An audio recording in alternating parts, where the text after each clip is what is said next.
Welcome to Act and Unwind, an ongoing conversation on a free and virtuous society. I'm your host, Eric Cohn. I want to thank you for listening, and I want to ask that if you're listening to us on our website, that you navigate right now to the show notes for this episode, where you will find a link to subscribe directly to Act and Unwind at Apple Podcasts, Google Podcasts, Spotify, or anywhere else where you listen to fine podcasts. And if you like this program, please leave us a 5-star review at Apple Podcasts so as to help more people find our show.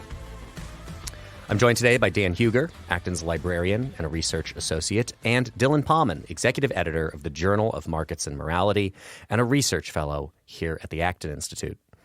This week, we'll discuss the horrible school shooting in Nashville and whether AI is getting out of control. But first, let's go to New York City, which is something that Donald Trump will be doing tomorrow, we believe, as he has been indicted by the district attorney for New York, Alvin Bragg. And he will, by all accounts, as far as we know, be surrendering himself to officials in New York City, where he will be processed, and then this case can finally begin.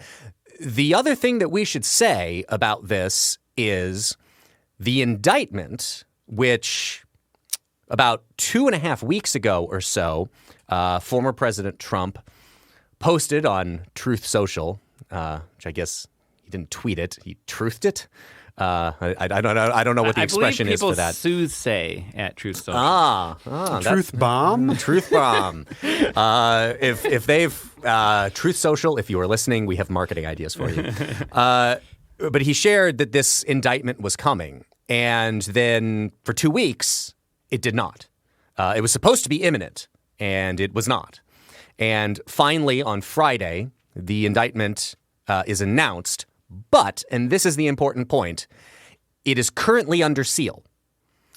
And until Trump surrenders himself, the indictment will remain under seal, which we expect to happen tomorrow. So for all of you listening to commentary about what is going on with this case and this indictment, I just want you to keep one thing in mind.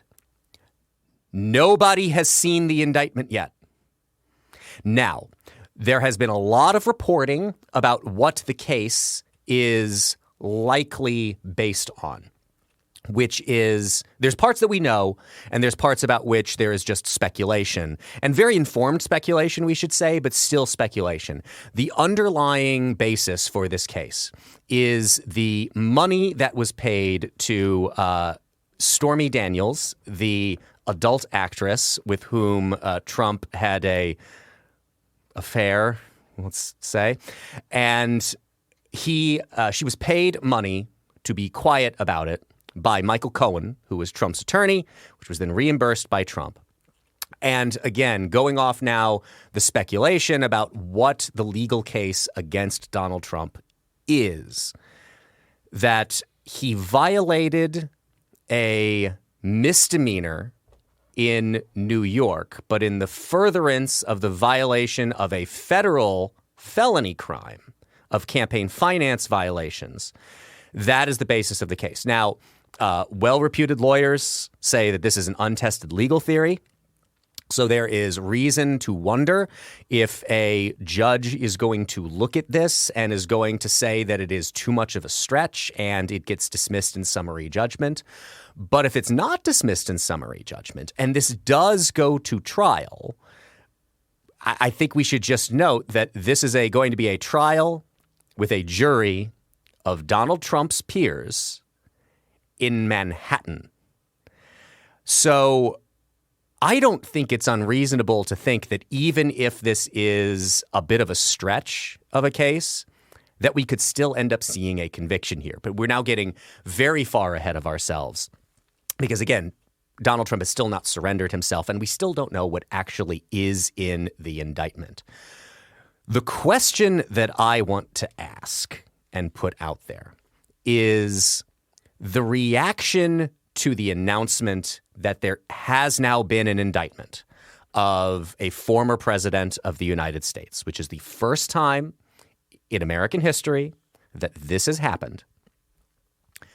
people are arguing that this turns us into a banana republic, the kind of place where, for politically motivated reasons, you go after your political opponents. Does this make us a banana republic? No. And we can think about this through a couple of different lenses, but I think the best way to look at this is historical analogs. This is indeed unprecedented in the history of the United States. Presidents have been indicted while they're in office. We call that impeachment. Donald Trump was indicted twice. And we should add yes. that to the legacy of first, Matt Continetti pointed this out in the commentary podcast, and I will repeat it here. First man elected president of the United States without any prior government or military service. First president to be impeached twice, and now the first president to be indicted as an ex-president. If you look at, let's say a place like South Korea. South Korea's presidents have more often than not been indicted after their term of office for various things. We don't tend to think of South Korea as a banana republic. It is a very different system. It complicates matters greatly. It complicates matters so much so that, this is something that, as I speak across the river, we have the Gerald R. Ford Presidential Museum here in Grand Rapids. And one of the most controversial things President Ford did while he was in office was offer a pardon to then former President Nixon that shielded him from any prosecution related to Watergate matters. And politically, we should note, probably cost him any chance of winning election in 1976, because it was not a popular move. No, it was not a popular move. President Ford had, in fact, initially wanted a statement of contrition from President Nixon, and he ended up not getting quite that. He did get a statement that President Nixon believed he had mishandled the Watergate matter, but not any sort of acknowledgement of any sort of criminal behavior. It's a very good mistakes were made kind of. Yeah. And one of the things that weighed heavily on President Ford was how such indictments would affect the country afterwards. And in his judgment, he thought that this would be sort of deleterious to the republic for this to happen. President Nixon ended up being sort of rehabilitated after some years in the wilderness after this, being invited back to the White House by the Carter administration, then regularly appearing with other former presidents in the Reagan White House and going forward until his state funeral when he passed. It does not seem that there is an appetite for that among at least partisan Democrats in the United States. And there wasn't an appetite for what President Ford did among partisan Democrats and among many Republicans at the time. And there was a lot of political fallout from that. Whether or not, I don't think this makes us a banana republic, but it does not build people's strengths in our institutions. And there is a great deal of prosecutorial discretion in the American system. And as a result, a lot of these things can be seen as politically motivated if we speculate. We don't know the exact terms of the indictment now. So I think it's too early. We don't know what evidence is being presented, but it's certainly disconcerting. And this does not build faith in American institutions, whether or not some sort of thing like, if President Biden were to offer a similar pardon to former President Trump, whether that would also compromise faith in American institutions' rule of law is an open question. But this is something that we've thought through as a country before, and that President Ford made a very costly decision to avoid this sort of scenario in the past. Yeah, I mean, my answer is no. I agree. This does not make us a banana republic. That said, I think of course, there's political motivation. That doesn't necessarily mean the DA in particular, although maybe. But to be fair, a lot Alvin, of people celebrating for political reasons. we should note that Alvin Bragg is an elected official in New York, and he ostensibly campaigned on a promise to indict Donald Trump if he was elected. Okay, well, there we go. There's a political motivation. Now, to me, it's a bit like the problem of bias in the media. People presume that if you can identify bias in the media, you can therefore dismiss it. You know, oh, the New York Times is left-wing or Fox News is right-wing, therefore we can't listen to anything. There may be things worth dismissing at, you know, either establishment, but you need to evaluate reporting based on the handling of the facts and the presentation of that information, not a preconceived idea of where they're coming from, because everyone has biases. Elected officials have political motivations, even when they're doing their job. So I don't think this is the same thing. You know, again, not to rehash everything Dan said, but it's not as if there's no evidence, there's no circumstances here that might merit an indictment. There are. Doesn't mean that it's all going to pan out. You know, as you mentioned, it's going to have to go to trial, and who knows how, the jury might think, and it's assuming it does go that far. But we have processes in the United States. We have due process, and we have this thing called the rule of law, which is very important. That on the one hand, presidents and former presidents are not above the law. That's a good thing. We should want that no matter what our political motivations. But second of all, everyone deserves due process, including presidents and former presidents. And then lastly, for those who, even on the most cynical take, that this is totally politically motivated, I'm sure Donald Trump will, as soon as he has access to social media at any point, will be calling it a witch hunt and so on and so forth. Probably already has.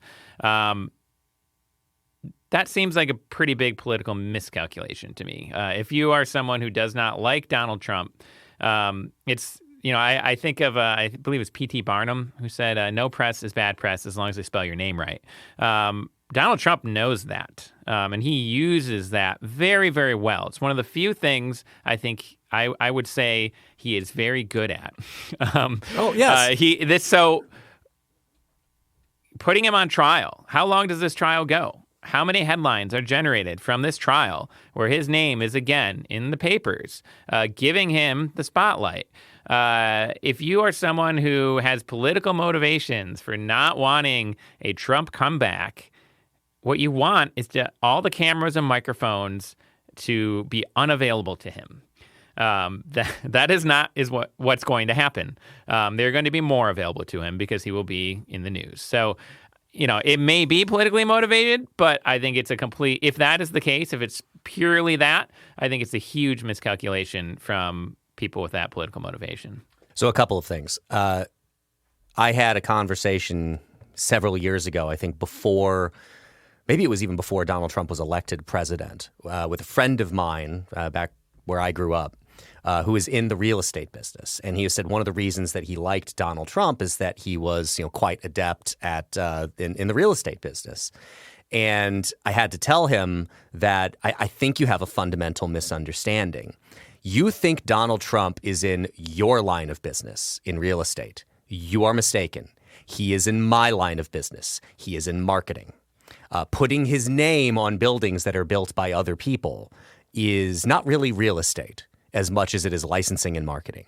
So you are, in this case, absolutely right about everything we know about Donald Trump as a person and everything that we've seen over not just the last 8 years, but really the entirety of the time that Donald Trump has been in the public eye, is that it is geared towards attention. It's the reason that he used to call page 6 of the New York Post and pose as a publicity agent to talk up Donald Trump, which is just one of the most hilarious things when you really think about it. I mean, just like, you're worth that much money. Hire some schlub to do it for you. But no, he had to do it on his own.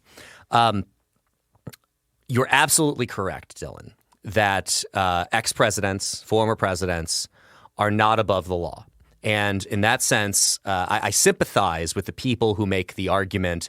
There's a very kind of libertarian crowd that makes these kinds of arguments regularly. They made them about impeachment, that more presidents should be impeached. They make it about indictments like this, that more former presidents should be indicted. I think both of those are mistaken viewpoints for a lot of reasons, not the least of which is anybody who observed what happens to this country when a president goes through an impeachment.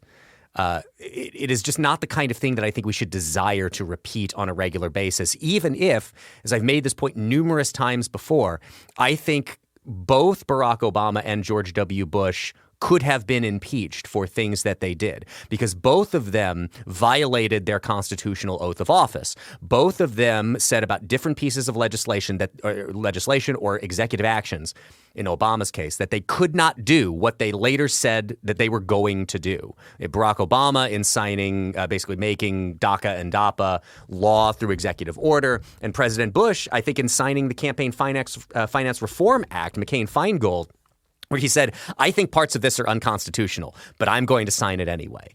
That's a violation of your constitutional oath of office, and I think an impeachable offense. This is where the question of prudence comes in, and whether it is worth, and this is exactly what Gerald R. Ford was going through in the decisions to offer a pardon to Richard Nixon.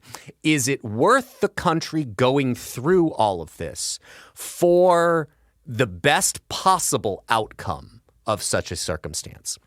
So Ed is absolutely correct that once you're out of office, you are back to being a citizen and you are not above the law. But I think we also have to make the point that he's not beneath the law either. And if this is the kind of case, and again, we have not seen the actual indictment. We do not know for certain what the legal theory is that is going to be tested here. If it's not the kind of case that would be brought against, Joe Q. Smith from Queens, then it's not the kind of case that should be brought against Donald Trump from Queens just because he was the former president of the United States. And of course, here you add all the political context that we just talked about, that Alvin Bragg essentially promised to indict Donald Trump if he was elected as the district attorney of Manhattan. So I think there is reasonable grounds to look at this as a politically motivated action. It's almost undeniable that it was a politically motivated action. And it is still the kind of thing that may end up eventually in a conviction. It doesn't make it the wise thing to do. And I think we should pay a little bit more attention to that. But the other point that I think just needs to be made for everybody posturing about Trump's favorite position, which is that he's a victim.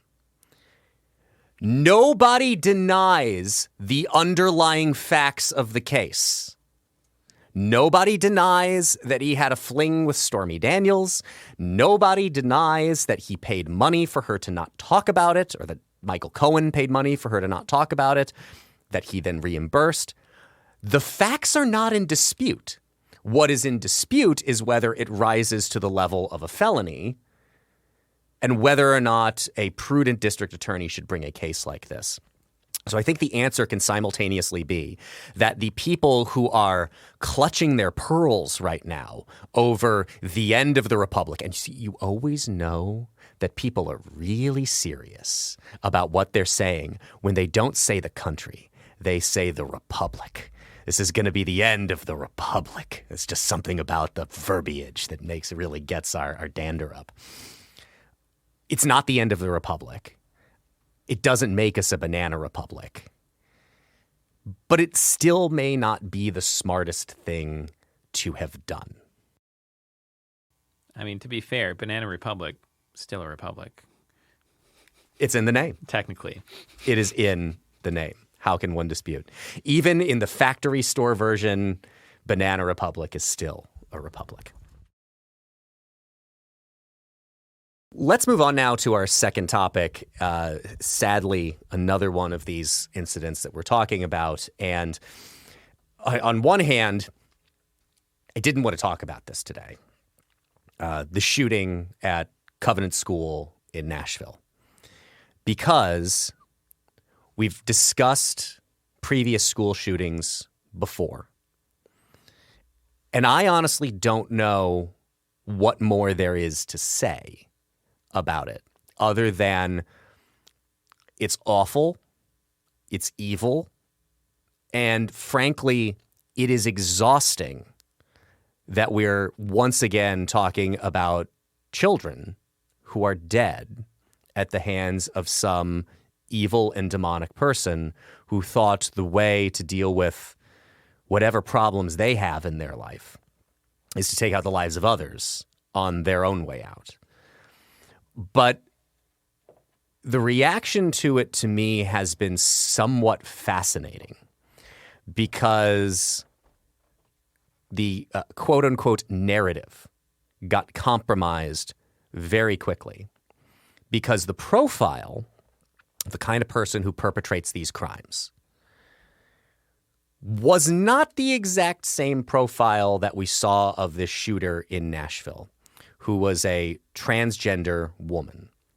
And it has been interesting, which is just kind of a sad word to use, but I don't know another one, to watch the collectivist responses from two different sets of political ideologies, where on one hand, you have the typical reaction from people who are in favor of more stringent gun control that looks at the profile of the kind of people who perpetrate these crimes that are typically white, male, in their own language, cisgender. And this doesn't quite line up in the same way. And the reaction from that crowd has been very fascinating to me because of all of the outward demonstration of solidarity with the transgender community coming from the political left. And on one hand, whatever you think of the culture war battles over transgenderism, that kind of collective guilt does not exist to me. The idea that anybody who identifies as transgender is in some way culpable for the actions of one individual person in Nashville is just not true. But you get the same kind of collectivism now coming from the right, who usually wants to talk about these incidents from the point of view of it's an individual person who made individual choices to do something heinous and evil and demonic. And you're getting now arguments about the mental state of everybody in the transgender community as a reaction to that. And the descent into collectivist responses to this kind of thing, which is essentially a version of guilt by association onto other people. And to be fair, as I pointed out in the very beginning, this happens typically with these kinds of school shootings where it's imputed that, there's something about maleness, there's something about masculinity, there is something about the profile that typically exists for this kind of school shooter, being then some kind of guilt being imputed onto everybody else who comes into that same profile. It is interesting to me and sad to watch it happening in reaction from two different political sides. And again, not really helping in any way to talk about, have a meaningful conversation about what, if anything, can be done about this. So I actually think it's always collectivistic. So the claim, it's just been, there's this extra culture war ingredient now because it's someone who identified as trans. But every time there's a mass shooting, there are people on the right blaming the mentally ill, which, to repeat once again, in any way, being mentally ill or having a mental illness does not correlate with violence, not at least in general. Maybe some specific things like anger management issues or something like that. Yes, that can correlate. There are many with, violent people, substance abuse, that sort of thing. But there are many violent people who have mental illness, but there are many people with mental illness who do not act out violently in the same way. There are also many violent people who have never been diagnosed with anything. Fair enough. And may not necessarily be diagnosable. And there are things such as that are called crimes of passion because someone in the moment does something rash and terrible. That is, normal people can do that if they are not spiritually, mentally mature, prepared, that sort of thing. So I see that all the time, that kind of collectivist rhetoric. It's just been amped up now that there's an extra ingredient. Another thing to throw a wrench in the whole policy side, the weapons apparently were purchased legally, and I need to confirm the details, but I believe there were staff members at the school who were armed. So the idea that we just need to arm school staff, or we need to have I guess you could say, well, these guns shouldn't have been able to be purchased legally, but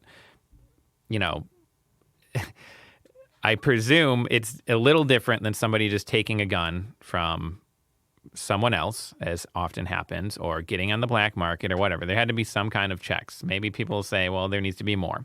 Okay, fine. I don't know what anyone would have found. As far as we know, this person has no previous record of violence. We could get into that. But as these things happen, I more and more think of Russ Roberts, the economist and host of Econ Talk, another great podcast I highly recommend. He wrote an essay a few years ago where he talked about Adam Smith and his quote from his first book, The Theory of Moral Sentiments, that man naturally desires not only to be loved, but to be lovely. That is the proper object of love. And he has a little section in that essay on mass shootings where he says, mass shootings in America are almost always done by a lonely man with a gun. I could complicate that in this case, maybe, but I think it's still a generally true statement. He says the policy debate focuses on the gun. So we debate gun control, Second Amendment, mental health, arming teachers, all this sort of stuff.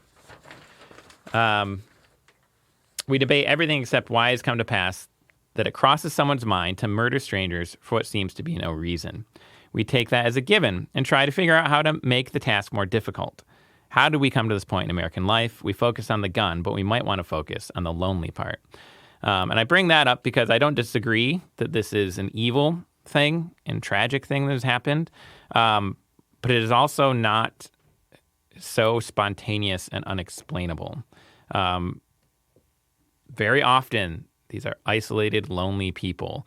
And I like where he goes with this. So he talks about, in the past, people who struggled to integrate themselves, we used to lock them away or bully them. We've gotten a little better at not doing that, and that's a good thing. But the bad news is we basically just leave these people to fend for themselves. We're supposed to be tolerant, so we just ignore them. We try not to think about the fact that despite legislation, despite more security at schools, these tragedies keep happening.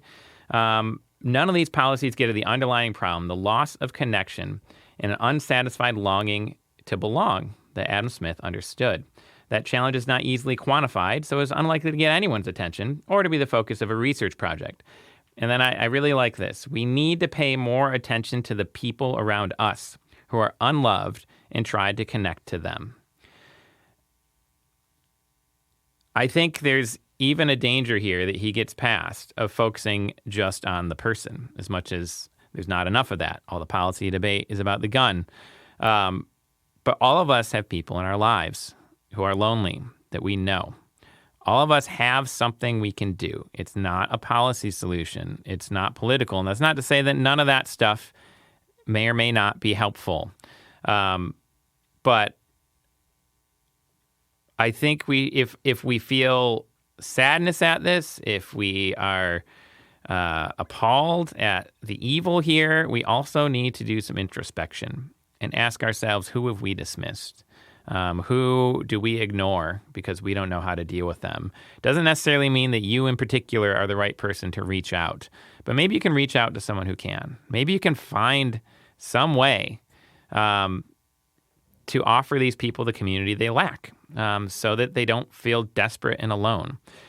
Doesn't mean that it's going to stop it, but maybe it would be a good start. So, I mean, that's kind of, at this point, becoming a boilerplate response for me. But I think it needs to keep being said. There's a lot of this that, it's just going to get trumped up. It's going to get, bad phrase, but, it's going to get politicized. It's going to get, used. People are going to write their essays, their think pieces. People always post this meme where everybody gets upset and people say this and people say that. And then everybody goes back to saying nothing. And then it happens again. And the whole cycle repeats. And unfortunately, that's very true. So if you're sick of that cycle, do something about the lonely people in your lives. It doesn't mean that all of them are potential murderers or anything like that, but who knows? You don't know. So make sure the ones that you have a connection to aren't those ones. Again, I know it's hard. There are reasons why people isolate themselves. Sometimes it's because they're really difficult people to deal with, but find a way to plug them in or connect them with people who can do a good job at that. I think we need to start there. We need to get out of the politicizing this, and we need to get into the place of culture. This is just, whose responsibility is this?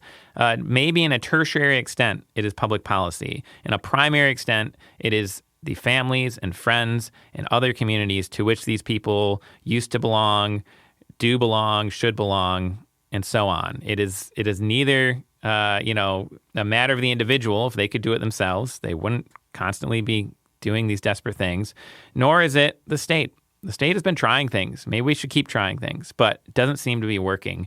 It is this big other realm of life called civil society, and we need to think a lot more seriously about it. You've offered your boilerplate for this. I will now once again insert mine, which is the reminder that public policy does not fix broken souls and cannot fix broken souls. Yeah. And I thought Kevin Williamson on the Dispatch podcast put this in a good way, which is I've become allergic to this kind of language in general about things less horrifying than school shootings. But I extremely dislike the political language that surrounds conversations about addressing any problem that discusses the solution. Because in almost every case, it's not a solution. It doesn't solve it for good.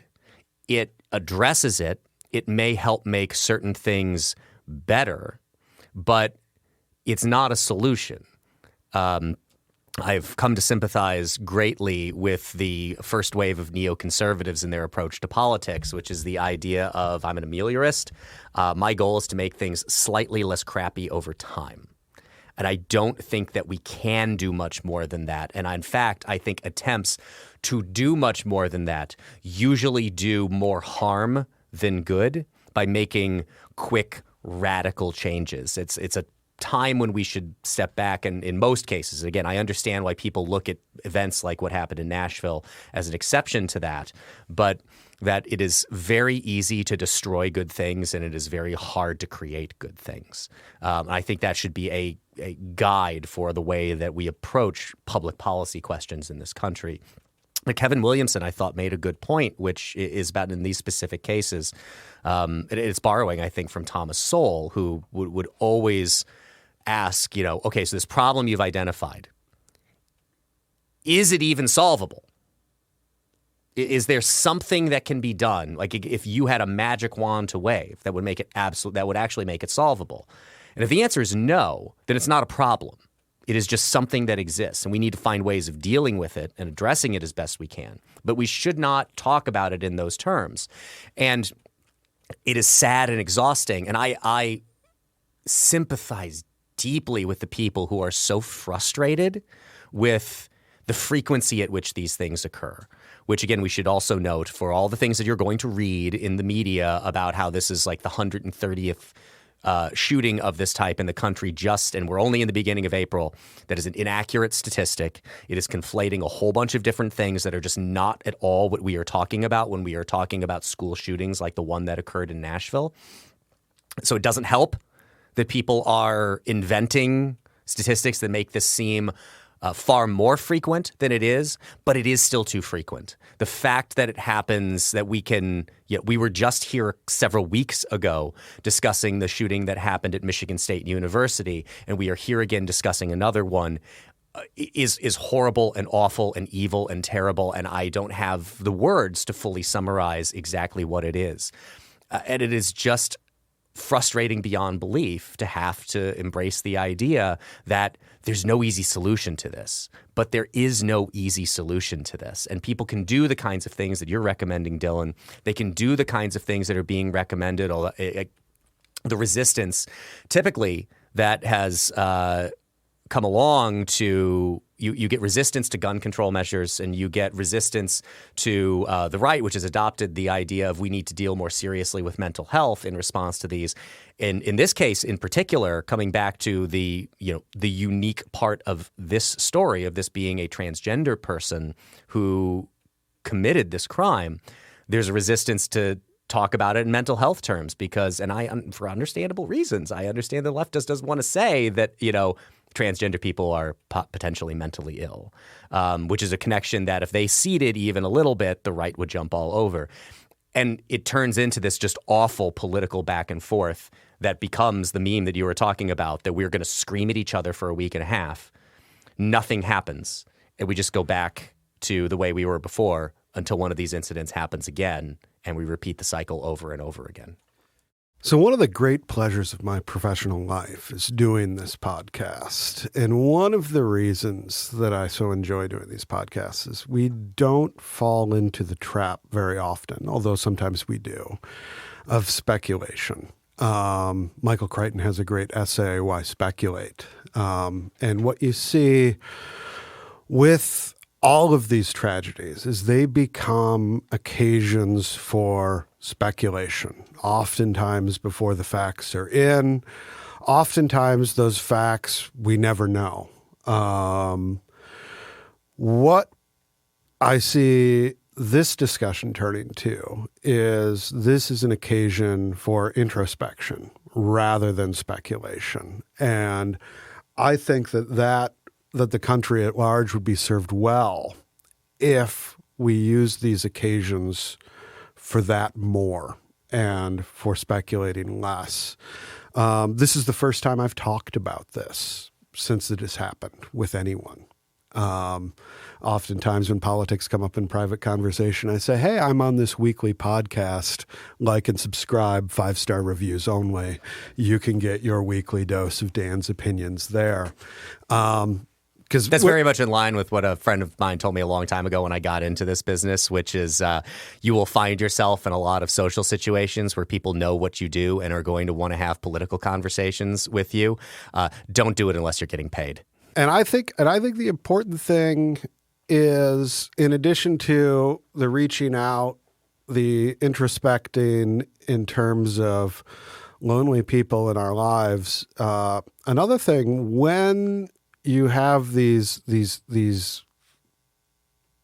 tragedies that become flashpoints for speculation, for partisan political points, for increases in polarization, is to listen to those folks who might be exacerbated and to try to talk through with them on a one-to-one level their feelings about it. Why a lot of times people don't know how to react other than in strident terms because they feel that's what they should do. That's the model they see in the world. It's an outrageous thing that happened, and it should be met with outrage. Yeah, that you don't really care if you're not yelling about it. And I think if you can model the sort of introspection that Dylan is recommending and model that sort of discussion for people, that not only orients them in a way in the world in which, they're open to service to others in a way that they might not be. It diffuses the mechanisms by which they devalue and dismiss folks that they think of as their political opponents and start thinking about them as neighbors, as friends, as fellow citizens. And that's really the way forward through these conversations. We've sadly arrived at, I agree with you, Dan, that doing this podcast with you guys is one of the real pleasures of my professional life and highlights of my week. And I apologize to all of the listeners that I have now arrived at the point where I am going to read one of my tweets to you. I feel a little guilty about that, but it actually is to the point, Dan, that you were just making. There was this video a few days ago going around of Representative Jamal Bowman, a Democrat, who got into this shouting match. He was the one shouting. Thomas Massey, the Republican from Kentucky, who was talking back to him, really wasn't shouting at him. But Bowman was standing in the halls of Congress as people were leaving the House chamber, and he was screaming at them about their unwillingness to, well, essentially do whatever Jabal Bowman wants to do legislatively to theoretically address the kind of incident that happened in Nashville.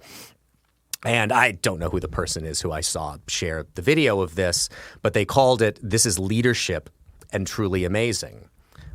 So with apologies for this, I will read what I tweeted. "This isn't leadership and it isn't amazing. It's easy and accomplishes nothing.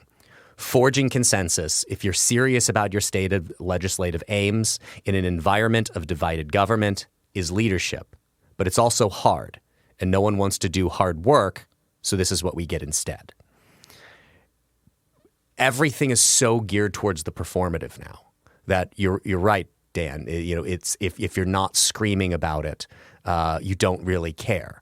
It is very much an outgrowth of what is a very, and I use this in a very serious way and not a flippant way, a very fascist concept, which is this slogan that's existed for quite a while of, if you're not part of the solution, you're part of the problem. You can be neither of those things. You can be somebody who wants to sit and be introspective about this and try to think of the things in an individual set of their part of their life that they can do that may make a difference, like Dylan was highlighting, of trying to recognize the people who are silently screaming for help and trying to help them. But we need to find a way to modulate ourselves away from doing things that make us feel good and nothing else. And there's just a lot of things that our people are doing in response to horrible, awful incidents like this. We cannot say that enough. It is, tragic. I've always disliked using the word tragedy for incidents like this because the tragedy suggests some kind of a lack of agency, like, a building collapse is a tragedy. Nobody was building the building with the idea that it would someday collapse like that. Horrible things happened. People made errors. And something like that happens. That's tragic. This is a heinous crime, and we should be serious about that. But again, we should be cognizant of the reality that just screaming about it is not going to help. And in fact, it is probably going to make things worse, because I don't know the last time that you screamed at someone. Were they particularly receptive to whatever it is that you had to say? I'm going to guess no. I don't remember the last time that I was insulted into agreeing with somebody. And I do think that there is the possibility, and this is something that we should desire, and again, it points to the idea of just how broken our political and legislative system is, our policymaking system is, that I think there should be a willingness from the right to move on some gun control things and for the left to move on some of the ideas, particularly dealing with mental health or hardening the targets that are so often the targets of these kinds of shootings, or spending the money for armed guards at schools, which I agree is kind of icky and gross, and it's something that I don't love, but I would rather accept that. Welcome to the world of trade-offs. I would rather accept that than more dead kids. But that would be progress to me, is both sides giving a little bit to actually try something here. But we are just absolutely, everyone has girded their loins against the idea of ceding anything to the other side because they view the other side as illegitimate. That is a much bigger problem than is just encapsulated in this single incident. And it is going to be a hard one to evolve out of. For a final topic, Dylan, I want you to introduce it because actually it was right before, and we have another piece of this story, at least of the AI general story.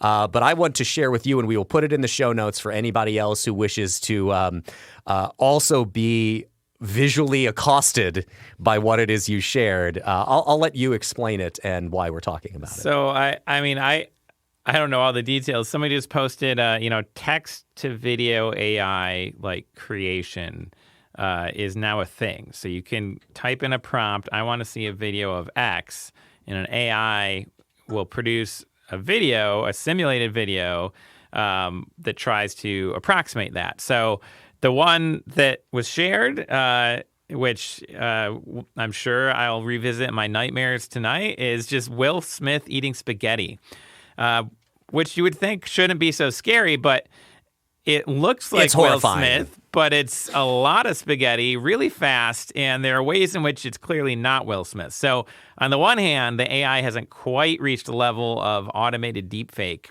yet, but it's certainly getting close. So, I mean, there's a lot. We talked about the AI Seinfeld, which was so funny it was bad, except that it wasn't meant to be bad, sort of thing. This is a whole different level of just weirdness and craziness. And I do think it does bring up a bigger conversation, something that's already been worth talking about, of the idea of deepfakes, the idea of fraudulent video. We're not quite at the point where you can just type in, I want to see, Dylan robbing a bank, and then you go rob a bank, but then you have this fake security footage where it's me robbing the bank, and now, I'm in big, big trouble. We're not there yet, but maybe we need to start thinking about, what happens when we do get there. That seems to be a kind of plausible thing. It's kind of Mission Impossible level of, you put on a rubber mask and suddenly you look exactly like me. Well, now you don't even need the rubber mask. You just need a really good AI. So I don't know. Although I don't think, just to be clear, I don't think I'm a good target for this sort of stuff. There are plenty of other people that would be better to frame. But it's just bizarre and weird, and it highlights, I think, as much as we had, and I think still do have, some good takes on, a lot of this is just kind of a mirror of everything that's out there on the internet. And there's some things people are afraid of that are probably not such a big deal. But this also is a good reminder that, I don't even know what's coming next. Yeah. Right. And who does, really? I mean, even the people working on this, they make a good algorithm, a good program, and it produces stuff. So they aren't necessarily going to even know what is going to be produced. It's not like it's all programmed ahead of time. Nobody sat down and said, we better make sure we include the Will Smith eating spaghetti program in case someone types in that prompt. That's not the way this works. So I don't know. We're looking at a very weird digital future. Maybe it's a great reminder, as much as I'm not a Luddite, but a great reminder to take a walk and leave your phone at home once a day or something like that. Go outside more, turn the phone off or put it away more, close the computer, and make sure you are just not living online, because it is getting weirder and weirder on there, as if it wasn't already. Well, you're right that the people who create these kinds of things don't necessarily know what people are going to use it for to create themselves. And this is where it intersects with something that I found interesting. And the deep fake kind of attempt at video that you shared here is, yes, it's as horrifyingly awful as it sounds like that we've been describing it to be, and it absolutely is. But things like ChatGPT, I've had a chance to play around with, and I'll be honest with you out there, I've used it to give me a start at writing marketing copy for a whole bunch of different things. It's a great use of it, It's I think. fantastically helpful. Now, what it can't do is also something, though, that the creators can set, which brings in the story that I saw that I want to introduce, which is a quote here from the CEO of Midjourney, which Midjourney is, I don't know if it was the one used to create the video that you shared, but a lot of the AI-created images that you have seen if you're on social media. Perhaps my favorite example of recently is, I'm sure many of our listeners have probably seen if you are online, and Dan is already smiling, so I think he knows what I'm going to say, that absolutely fantastically fashionable looking coat that Pope Francis was wearing. That was so good. I, for a minute, stared at that. I'm like, I legitimately do not know if this is an AI creation or if Pope Francis just has an absolutely banging fashion sense. I kind of hoped it was real. Sadly, it was not. And I'm going to give you a quote here about what can't be produced by Midjourney, even if you give it a prompt to create an image. And this is the quote from the CEO of Midjourney. But the year-old company run out of, it's from an article in the Washington Post, so we'll lead up to the quote. But the year-old company run out of San Francisco with only a small collection of advisors and engineers, also has unchecked authority to determine how those powers are used. It allows, for example, users to generate images of President Biden, Vladimir Putin of Russia, and other world leaders, but not China's President Xi Jinping. Quote, "We just want to minimize drama," the company's founder and CEO David Holtz said last year in a post on the chat service Discord. "Political satire in China is pretty not okay." He added, and quote, "The ability for people in China to use this tech is more important than your ability to generate satire."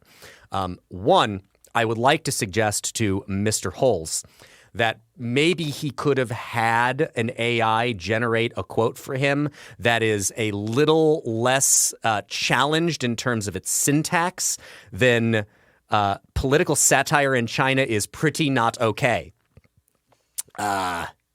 Great statement. But this does, again, realize the second statement is more important. The ability for people in China to use this tech is more important than your ability to generate satire. I'm going to go out on a ledge and say, no, it ain't. It is not more important than people's ability to generate satire because, again, these things are going to be imbued with a set of values. Whether or not people like that, they are going to be. This is the same kind of conversation. We did not discuss this topic on this podcast, but for people familiar with the story of the federal judge who got shouted down at Stanford Law School, it is a question of what kind of values is Stanford going to embrace and whether they are going to hold themselves to them. Are they going to embrace one that is open and welcoming of free speech or not? Are the creators of Midjourney going to embrace this idea of free expression or are they not? And the answer here is clearly they are not.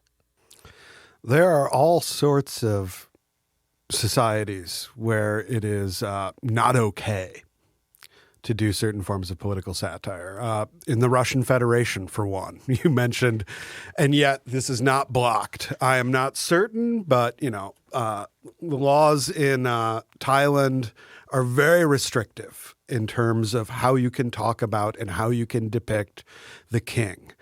Yet what keeps returning when we have these conversations, when CEOs make these sort of judgments, is a very unique attitude towards China. Sometimes you see this displayed towards India, and part of it is the size of those markets. And this is one of the things that, moral leadership is about, is running a business is not merely a question of how you can access the most markets at any given time. There is a moral dimension to this, and that needs to be, because if this is a question of simply respecting social norms, law, this sort of thing, it wouldn't always be uniquely China. It wouldn't, sometimes include India thrown in. But it is a question of how is your technology going to be a service to the world? And there are a lot of challenges with this. Dylan pointed out a lot of these challenges, that there is going to be an increasingly obvious moral dimension to these technologies, not only with geopolitical things, but with privacy, with all of these sorts of things that you simply don't have when you're talking about, let's say you're an importer of rice, that is less morally complicated than what we're approaching. And people, cannot sidestep or outsource these issues to, frankly, tyrannical political authorities across the world. That is not a satisfactory moral answer. This is an opportunity to make a point that I make internally here at Acton on a regular basis, and anybody in a position like mine who runs marketing should make, which is you first ask the question, whatever it is that you're creating, the first question that you need to ask is, who is the audience for this?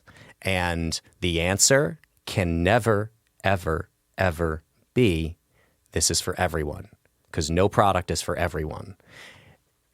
By nature, you need to exclude some people. Because the car that is designed to make everyone happy in the end is going to make nobody happy. I think there's a whole thing I remember reading about this. The more it's designed by a committee and not by designers, it's like this has to appeal to this person, this has to appeal to this kind of person, and you end up with this jumbled mess that has absolutely no vision whatsoever. And it ends up that nobody likes it. It is not appealing enough to any of those markets for them for it to be acceptable to any of them. So Dan's point is absolutely correct. This should not just be about seeking out all the potential markets for a product. It should be about seeking the right markets for a product. And if it necessitates you violating something as obvious, like you will allow political satire to be made of certain political leaders and not other political leaders, that's a really good time to go back to what has become a bit of a theme here. Take a little bit and be a little introspective about what it is you're doing, what it is you're building, and the values you're imbuing it with, because you have some very serious questions that I think you need to answer. Because the answers that I just read here about the ability for people in China to use this tech being more important than your ability to generate satire, I don't think is a very good answer. Let's call it a wrap there. Thank you for listening to Act and Unwind. If you're listening to this podcast on our website, please look in the show notes where you will find a link to subscribe directly to Act and Unwind, or just search Act and Unwind on your favorite podcast app. Also, as Dan said before, please rate and review us on Apple Podcasts, 5-star reviews only, so that more people can find this show. Thanks to Dan, thanks to Dylan. For the Acton Institute, I'm Eric Cohn. We'll see you next week.